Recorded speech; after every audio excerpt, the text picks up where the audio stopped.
Hello, and thanks for watching this second episode of Good Cut, Bad Cut, where we look at the art of editing in different films. In the last episode, we looked at the film Rope by director Alfred Hitchcock. If you haven't seen that video yet, it is available on this YouTube channel. At the end of that video, I mentioned what we're going to be discussing in this episode, so I know you've all been nervously anticipating that. So here we go.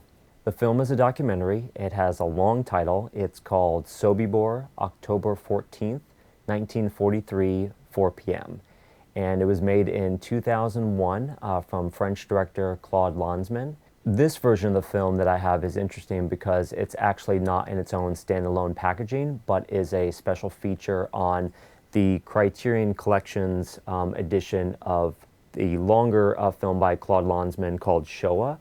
And in case you're interested, this is spine 663 in the Criterion Collection. The title of the film refers to Sobibór, which was the name of a concentration camp in Poland.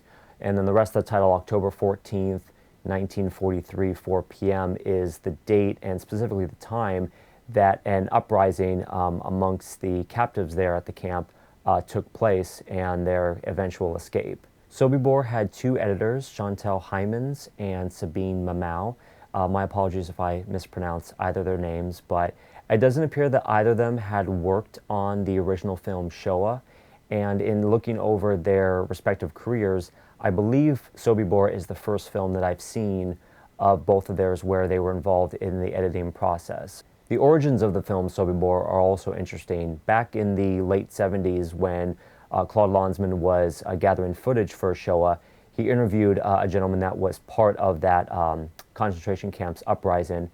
His name was Yehuda Lerner. But apparently the majority of this footage went unused for over 2 decades, and I guess at some point Lanzmann decided to actually make a feature film just about Lerner's story and his involvement in the uprising. So I want to use this opportunity with this video to look at Sobibór as a film in its own right, rather than simply seeing it as unused footage from the larger film Shoah.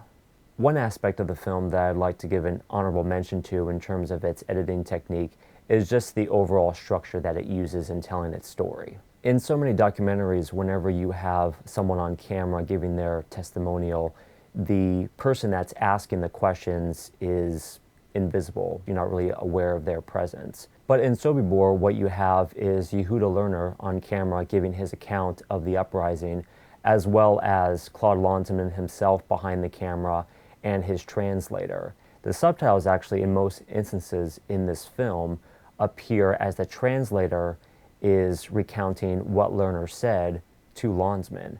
And what the camera decides to do kind of in these moments is just continue to keep its focus on Lerner. It's an interesting choice to make, and I think it's one that separates Sobibór from so many other documentaries because it really allows viewers to study his features and just study this man who kind of went through this incredible experience. And I think Lanzmann just wants to celebrate that fact that, you know, the storyteller is kind of primary importance in this documentary. That deliberate inclusion of Lanzmann and his translator almost as secondary characters in Lerner's story helps to remind us that the audience is just as important in the storytelling process.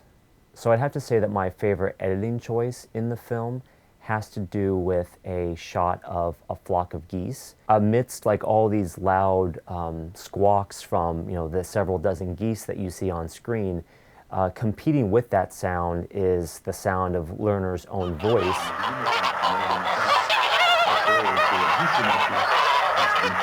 Geese and the sound that they make are a small but crucial detail in Lerner's experience. So when we as the audience are being subjected to this battle of sounds between the squawks from the geese and Lerner's own voice, it serves as kind of a chilling reminder of what Lerner himself had to go through in the concentration camp. The moment of the film that I'm not the biggest fan of is a cutaway shot to a miniature model of the Sobibór camp as Lerner is recounting this moment of the uprising that has been with him ever since. So cutting away from Lerner's face to that shot of the model almost breaks with that emotion that's being shared with us viewers. But overall, Sobibór is an engrossing film. If you can find the film as kind of a standalone a DVD or Blu-ray, I'd recommend checking it out. Or if you want to go purchase the Showa box set from the Criterion collection, it'll be a special feature on there. I include more thoughts about Sobibór in the description box below if you want to check that out. So thank you again for your time and watching this second episode of Good Cut, Bad Cut. And stay tuned for the next episode where we'll be talking about